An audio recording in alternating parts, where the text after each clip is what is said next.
Hai, Assalamualaikum dan salam sejahtera. Nama saya Muhammad Daniel bin Huzaidi, pelajar BTPE di OUM. Bersama saya ialah seorang guru yang bertugas di Sekolah Rendah Batu Gajah. Boleh cikgu perkenalkan diri cikgu? Waalaikumsalam. Nama saya Siti Dora binti Daud. Saya sekarang sedang bertugas di SK Batu Gajah, Tanah Merah, Kelantan. Sebenarnya saya ni dah lama bertugas di sini. Dan sebagai guru juga dah hampir 25 tahun. Terima kasih cikgu kerana sudi meluangkan masa untuk membantu saya menyiapkan tugasan saya ya. Jadi mari kita bincangkan topik berkaitan bagaimana alat digital dan pemikiran kreatif dapat dilaksanakan untuk penyelesaian inovatif. Okey cikgu, apa yang cikgu faham pasal alat digital dan pemikiran kreatif ni? Macam ni lah Muhammad Daniel. Penggunaan alat digital ni sebenarnya bagi saya barulah. Sebab sebelum ini sekolah pun belum diperkenalkan lagi, di mana murid-murid sebelum ini tidak didedahkan lagi dengan penggunaan alat-alat digital ni. Tapi dalam keadaan sekarang, penggunaan alat digital ni memang digunakan secara meluas, terutamanya di dalam bidang pendidikan dan juga bidang-bidang yang lain. Jadi mengikut saya lah, penggunaan alat digital ni sebenarnya dia merupakan satu teknologi yang mana boleh membantu para pelajar ataupun individu untuk lebih kreatif, sebab penggunaan digital ni dia tak ada had, di mana kalau pelajar lah dia boleh meneroka banyak maklumat melalui alat-alat digital yang diperkenalkan pada hari ini. Jadi untuk melahirkan teknologi yang dengan ini pelajar ni dia lebih kreatif, dengan penggunaan teknologi digital ni. Pelajar kalau saya tengok pada hari ini dia lebih kreatif dan lebih berminat. Dia lebih berminat sebab penggunaan alat-alat digital ni dia lebih banyak membantu pelajar untuk lebih memberi idea-idea yang kadang-kadang di luar kotak mereka, di luar kotak pemikiran kita. Jadi kanak-kanak pada hari ini juga dia lebih kreatif, dan seterusnya boleh menghasilkan satu ataupun sesuatu yang lebih inovatif dalam bidang, terutamanya dalam bidang pendidikan lah. Itu pandangan. Okey. So macam mana cikgu menerapkan alat digital ni di sekolah ataupun cikgu mengajar macam tu? Di sekolah biasanya penggunaan alat-alat digital ni terutamanya kalau sekolah rendah lah. Kalau sekolah rendah dia lebih kepada penggunaan komputer. Tapi kalau sekolah menengah mungkin penggunaan kita kata macam telefon yang lebih Android, maknanya lebih macam telefon itulah, pintar. Telefon pintar. Tapi kalau sekolah rendah ni lebih kepada penggunaan komputer. Dan juga kalau diteliti lah penggunaan komputer di sekolah ni terutamanya dalam subjek-subjek sains, dalam subjek-subjek kalau sekarang RBT, dia lebih menekankan teknologi ni. Jadi di sekolah dalam semua subjek sebenarnya ada diterapkan satu disebut macam EMK, elemen merentasi kurikulum, di mana subjek penggunaan komputer ni sangat-sangat digalakkan. Jadi kalau di sekolah disediakan jadual-jadual untuk murid masuk ke bilik komputer untuk mengakses, memberi ruang kepada murid-murid, terutamanya macam saya, murid sekolah rendah ni kurang sangat didedahkan di rumah. Jadi di sekolah lah murid didedahkan dengan penggunaan komputer dan sebagainya. Jadi diterapkan dalam semua subjek, terutamanya subjek-subjek macam RBT dan lakaran-lakaran. Sebab sekarang pun Kalau kita tengok kerajaan juga membuka ruang untuk pelajar-pelajar, terutamanya pelajar sekolah rendah, dengan untuk memberi ruang untuk murid-murid sekolah rendah ni lebih kepada penggunaan komputer dengan memberi, bukan, dia macam buat pertandingan pertandingan yang robotik. Kita ada banyaklah ruang di mana dia memberi ruang kepada pelajar tu untuk meneroka lebih banyak lagi dengan penggunaan alat-alat digital ini, teknologi digital ni. Sejauh mana keberhasilan alat digital dan pemikiran kreatif untuk menghasilkan penyelesaian inovatif ni, cikgu? Jadi kalau lah kita kata penghasilan atau keberhasilan ni, sebenarnya murid-murid ni dia lebih perlukan kreativiti dalam penyelesaian masalah, yang mana kalau kita tengok murid-murid dengan penggunaan teknologi digital ni, murid lebih banyak menunjuk kreativiti mereka, yang mana kalau kita tengok dalam menyelesaikan solusi-solusi yang kata macam lebih efektif, okey, dan hasil juga mereka telah menunjukkan kejayaan yang cemerlang. Sebab kalau di sekolah saya tu tahun lepas tahun 2023 dua kumpulan, saya tak ingat, telah berjaya ke peringkat Malaysia dalam penggunaan robotik dan sebagainya. Sebab sekolah saya dulu sebelum ini pelajar saya berjaya sehingga ke peringkat antarabangsa, di mana 2 orang pelajar dari Sekolah Kebangsaan Batu Gajah ni telah berjaya ke Korea untuk dalam pertandingan berjaya dalam pertandingan. Jadi di sini kita boleh tengok maknanya penggunaan digital ni telah memberi ruang menjadi murid itu lebih kreatif dalam menyelesaikan masalah, satu-satu masalah lah. Okay. So simpulan dia, mengambil kira di atas ni, alat digital ni membantu pelajar-pelajar untuk mereka cipta robotik itulah, macam menggunakan website untuk create robotik macam reka bentuk yang baru. Ya, betul.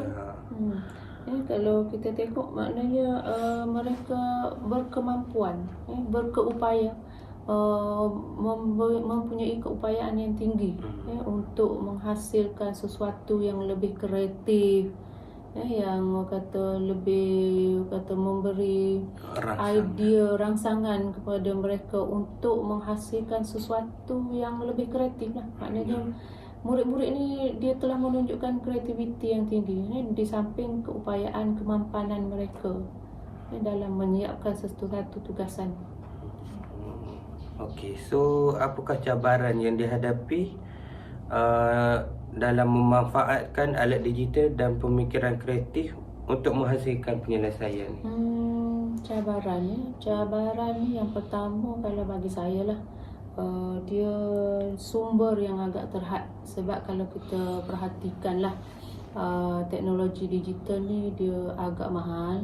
Jadi kalau murid nak buat sendiri tu, kalau bagi sekolah saya lah, mungkin sebab sekolah luar bandar, jadi dia maknanya sumber-sumber tu agak terhad untuk murid. Tapi kalau lah sumber tu lebih banyak, mungkin murid ni dia lebih kreatif lah. Tu dari segi sumber. Kemudian aplikasi kebat, kemudian bilik darjah. Dalam bilik darjah maknanya murid ni dia penggunaan alat digital ni dia terhad. Maknanya masa dia tu dia tidak sepenuhnya. Maknanya murid ni hanya dibawa ke bilik komputer. Jadi dia tak ada di dalam kelas tu, tidak disediakan alat-alat digital tadi. Jadi dia terhadlah sikit. Maknanya kalau benda ni ada dalam kelas, mungkin penggunaan secara lebih meluas, mungkin murid lebih berjaya, lebih kreativiti mereka mungkin lebih terselah. Jadi di sini aplikasi dia tu agak terhad sikit lah. Okey, kemudian sumber dia terhad, aplikasi. Okey, jadi kalau bagi saya lah, kalau maknanya dari segi satu lagi ialah dari segi budaya, budaya persekitaran murid itu sendiri, di mana mungkin di rumah mereka kurang didedahkan dengan penggunaan teknologi digital ni. Jadi mereka bila kurang pendedahan, jadi kuranglah sikit. Mungkin kalau berbanding dengan budak bandar mungkin lain sikit, tapi di sini mungkin agak terhad sikit lah. Kurang diberi pendedahan oleh ibu bapa. Maknanya murid-murid ni hanya terhad di sekolah saja. Okey, faham. Okey. So saranan cikgu untuk untuk mengaplikasikan penyelesaian inovatif melalui alat digital ni. Jadi saranan saya lah, cadangan saya pertama, penggunaan alat-alat digital ni perlu lebih meluas. Okey, maknanya sederhana meluas supaya murid lebih didedahkan lagi, sebab tak nak nanti murid-murid ni dia hanya terhad. Jadi bila penggunaannya lebih meluas, kemudian dari segi penglibatannya yang lebih menyeluruh, maknanya tidak terhad kepada maknanya kalau di sekolah tu maknanya kita perlu galakkan murid ni keseluruhannya, maknanya melibatkan diri secara lebih meluas, lebih efektif, supaya murid ni dia lebih diberi pendedahan lah. Sebab dia mungkin di persekitaran dia kurang, jadi di sekolah ni perlu banyak memberi bantuan kepada murid untuk diberi pendedahan tentang penggunaan teknologi digital ini. Tapi daripada pandangan saya lah cikgu, saya merasakan bahawasanya alat digital ni tak perlu digunakan sepenuhnya. Takutnya sesetengah pelajar tu akan bergantung terus kepada alat-alat digital tu. Maksudnya macam dia malas berfikir, macam dia nak cari idea apa-apa, okey, dia pun search dalam Google je. Dia tak nak menggunakan otak dia langsung untuk createkan idea-idea tersebut lah. Betul.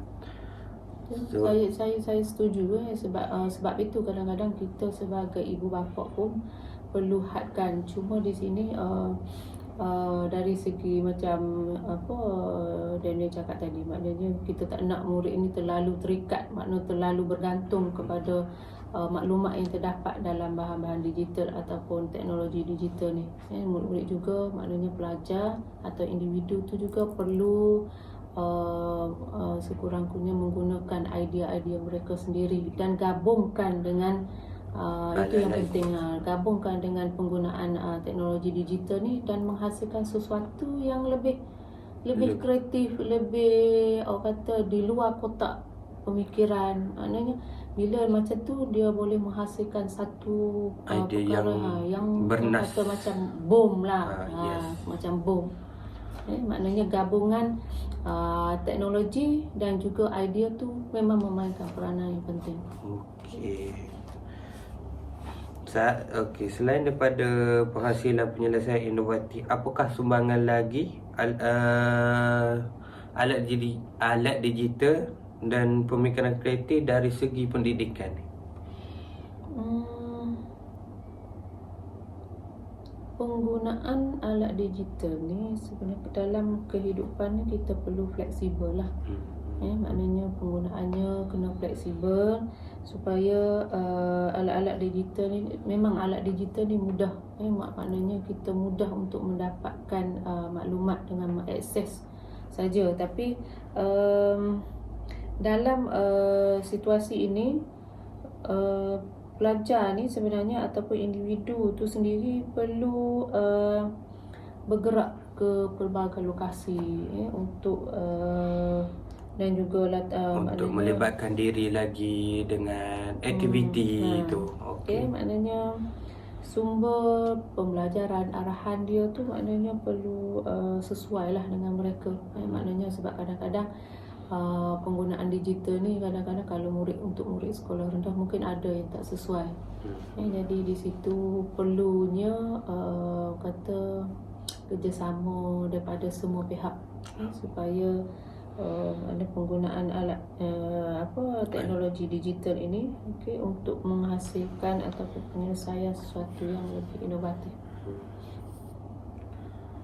So alat digital dan pemikiran kreatif ni bukan sahaja memainkan peranan dan menjadi penyelesaian masalah lah. So juga membawa perubahan positif dalam keseluruhan pengalaman dan hasil pendidikan pelajar lah, cikgu. Ya. Baik. So last kali ya, cikgu, ni tahap penyelesaian inovatif dapat ditingkatkan sekiranya alat digital dan pemikiran kreatif ditambah baik dari semasa ke semasa.